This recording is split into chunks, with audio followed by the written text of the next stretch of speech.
पुढच्या जन्मी तरी मला श्रीमंत कर देवा. हा बदनसीब विद्वान आपलं वेदनादायक आयुष्य संपवणारच होता की तेव्हाच तो एका कड्यावरून खाली पडला. पण त्याला काय माहित होतं की त्याच्या आयुष्याला कलाटणी देणारी संधी दारावर टकटक करत होती. जसा तो पुन्हा उडी मारायच्या तयारीत होता, मागच्या गुहेतून अचानक एका बाईचा आवाज आला, नशीबवान, तू आलास तर मी तुझी प्रत्येक इच्छा पूर्ण करू शकते. आयुष्याला कंटाळलेल्या त्या विद्वानाची उत्सुकता एकदम जागी झाली आणि काहीही विचार न करता त्याने दरवाजाला लावलेला ताईत फाडून टाकला. पण जेव्हा तो घाबरत घाबरत गुहेच्या आत गेला तेव्हा तिथलं दृश्य बघून त्याचे होश उडाले. आत सगळीकडे ताईत आणि पिचवूडच्या पिचवूड तलवारी लटकलेल्या होत्या.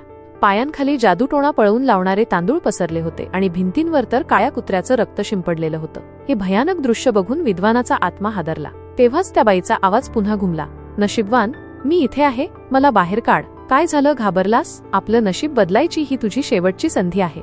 या शब्दांनी विद्वानाची सगळी भीती घालवली. त्याने काही न बोलता ताईतांनी झाकलेला पिंजरा फाडला आणि आतून लाल धाग्यात गुंडाळलेली एक बांबूची पेटी काढली. मला पैसे हवेत. माझी इच्छा आहे की सगळ्यांनी माझा आदर करावा. आणि त्या बाईने सांगितल्याप्रमाणे बांबूची पेटी उघडली. पण जसा त्याने वर बांधलेला लाल धागा कापला, एक आणखी भयंकर गोष्ट घडली. आपलं नशीब बदलण्यासाठी या कंगाल विद्वानाने फॉक्स डिमन आजाद करणारा लाल धागा कापून टाकला होता. पुढच्याच क्षणी बांबूच्या पेटीतून लाल धुराचा एक लोळ निघाला आणि डोळ्याचं पातं लवतं न लवतं तोच तो धूर एका अत्यंत सुंदर बाईमध्ये बदलला. डिंग बोनियन, ती बाई म्हणाली, आजपासून तू माझी काळजी घेशील आणि मी तुला मालामाल करून टाकीन. हे ऐकून विद्वान तर आनंदाने हवेत उडू लागला. आणि खरंच त्या फॉक्स डिमनच्या मदतीने फक्त 2 वर्षांत तो विद्वान त्या भागातील सर्वात श्रीमंत माणूस बनला. त्याचा जवाहिऱ्यांचा व्यवसाय तर आभाळाला भिडत होताच, वर त्याने 18 रखेलीही ठेवल्या होत्या. पण हे सगळं मिळवण्याची एक अट होती. त्याला दर आठवड्याला फॉक्स डिमनसाठी एक धट्टाकट्टा तरुण पाठवावा लागत होता. 108व्या माणसाला गिळंकृत केल्यावर अखेर फॉक्स डिमनने आपली पूर्ण शक्ती जमा केली आणि आपलं खरं मानवी रूप परत मिळवलं. आणि तिने हे सगळं जाळं विणलं होतं फक्त शिकारी हाओगे याचा बदला घेण्यासाठी. 20 वर्षांपूर्वी जेव्हा हाओगे, जो एक डिमन हंटर होता, बाहेर गेला होता, तेव्हा फॉक्स डिमनने संधी साधून त्याच्या मुलीच्या शरीरावर ताबा मिळवला होता. घरी परतताच हाओगेला आपल्या मुलीमध्ये काहीतरी विचित्र जाणवलं. त्याने एक जोरदार ठोसा मारून फॉक्स डिमनला मुलीच्या शरीरातून बाहेर काढलं. डिमन तर पुन्हा कैद झाली, पण अशक्तपणामुळे त्याच्या मुलीने तिथेच प्राण सोडले.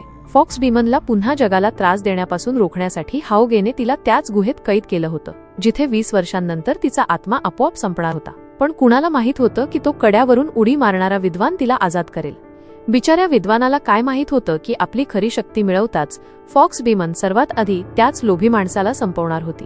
हे सगळं घडताना विद्वानाच्या लहान भावाने पाहिलं आणि मग काय, फॉक्स डिमनने झटक्यात त्याच्या शरीरावर ताबा मिळवला. यानंतर ती डिमन विद्वानाच्या पूर्ण कुटुंबाला संपवणार होती की तेव्हाच योग्य वेळी हाओगे तिथे पोहोचला.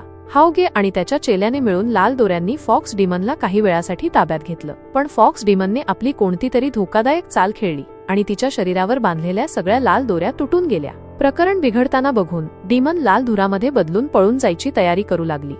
हाओगेने लगेच जवळ ठेवलेला पाण्याचा एक मोठा माठ उचलून तिला धुऱ्यासकट आत कैद केलं. मग दोघे गुरुचेले तिला पूर्णपणे ताब्यात घेण्यासाठी पुढे सरसावले. पण तेव्हाच त्या डिमनने अचानक हाओगेला पण माठाच्या आत ओढून घेतलं आणि मग ती हाओगेच्या मृत मुलीच्या रूपात बदलली. आपल्या मुलीला बघून हाओगेचं लक्ष विचलित झालं आणि जोपर्यंत तो माठातून बाहेर निघाला, फॉक्स डिमन त्याच्या शरीरात घुसली होती. पण जेव्हा फॉक्स डिमन विचार करत होती की तिचा प्लॅन एकदम परफेक्ट आहे, तिला माहित नव्हतं की हाओगेच्या लहान चेल्याने, शिष्येने आपल्या गुरुच्या वागण्यात काहीतरी गडबड ओळखली होती. तिने लगेच ज्युनियरला बोलावून पुढे काय करायचं याचा विचार सुरू केला. आणि तेव्हाच फॉक्स डिमनच्या ताब्यात असलेला हाओगे पण तिथे येऊन धडकला. जेव्हा डिमनने पाहिलं की तिची लबाडी पकडली गेली आहे, तेव्हा तिने नाटक बंद केलं आणि त्या लोकांशी लढायला लागली. फॉक्स डिमनकडे हजारो वर्षांची ताकद तर होतीच, वरून हाओगेच्या शक्ती पण तिच्याकडे होत्या.